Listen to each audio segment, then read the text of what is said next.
Hey everybody, welcome back to The Source. Special guest today, Jen Daniel, VP of Premier Technology Relations with Aflac. Jen, welcome to The Source. Thank you, thanks for having me. Of course, we've got you here at SalesCon. You're a sponsor, so I want to thank you for that. Absolutely. First and Excited to be foremost. here. Yeah, we're excited to have you. A lot of fun initiatives. We talk more about Boost. We've got stuff going on there, but what I want to pick your brain about is more thought leadership topics. So benefits trends specifically. We just got out of open enrollment, and now the talk is, what are people expecting to see in 2020? So yeah, that's really the question for you is what do you see big trend and kind of top of mind this year in benefits? Yeah, I think the thing that stands out the most is that we're seeing employers and even brokers looking at the workforce, not just the workplace. It used to be everyone was in a building, they were in an office, and that's where benefits were focused. Sure. And now you've got remote workers, you've got gig workers, you've got retirees. And so we're starting to see carriers like Aflac shift to how do we provide products to those folks and how do we provide solutions and how do we make the claims process easier for everybody.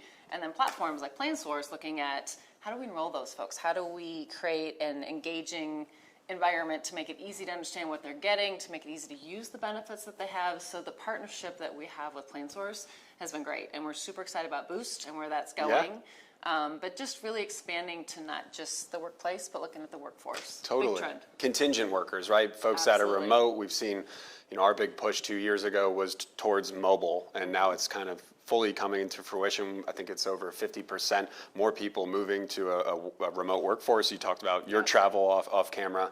I guess talk about remote capabilities and how important it is to be able to be accessible on the go. Well, and it's not just the enrollment, but it's, having the call center for those that want to call, Sure. but the chat numbers, I'm sure, are out, much, much higher than they've been in the past, especially internally on our call center. We're seeing that a lot. We're adding people to chat more than we are to answer calls.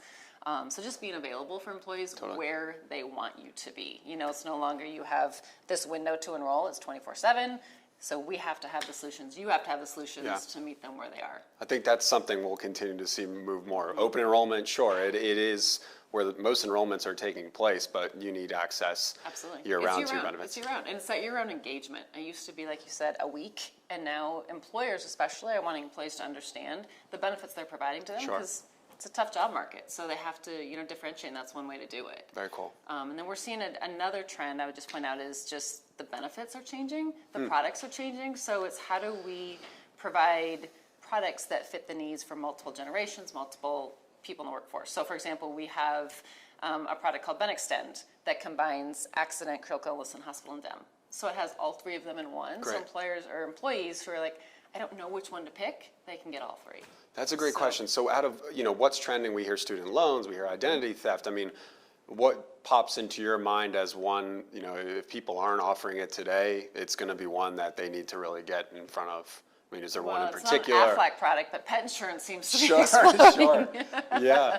But, our core products, accident, critical illness, hospital and dem, are continuing to definitely increase. I think the brokers that were selling medical before are now expanding into VB, so getting them on board with those products, and more employers and employees are starting to really understand how those products benefit them. Very nice. So.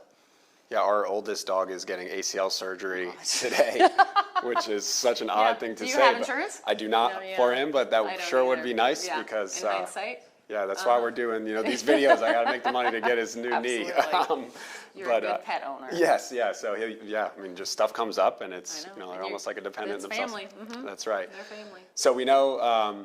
I've prepared at least one fun Des Moines, Iowa trivia, knowing you're a Des Moines native. We'll see if I can answer it. So anyone playing at home, 2 points if you get this right. But this activity was made legal. It previously had been illegal from the hours of 2 a.m. to 6 a.m. in the city of Des Moines. In 2017, they lifted this ban. That's a mouthful. But can you guess what illegal activity that may have been? 2 to 6 a.m. 2017. Specifically, those 4 hours, yes. I don't have any idea. It's a bad one. It's really dangerous. It's dancing. Oh, no way. Yes, dancing. Oh my gosh. Yes. So have you violated that? I have violated that. Yes, I stay up past 2 a.m. all the time. Yes. That's like Footloose. That's going back to Footloose. That's true. Yeah. All the more reason. Well, Jen, thank you so much for joining us for The Source. Thank you so Appreciate much. the conversation, the thought leadership, and we'll see you guys next week on The Source.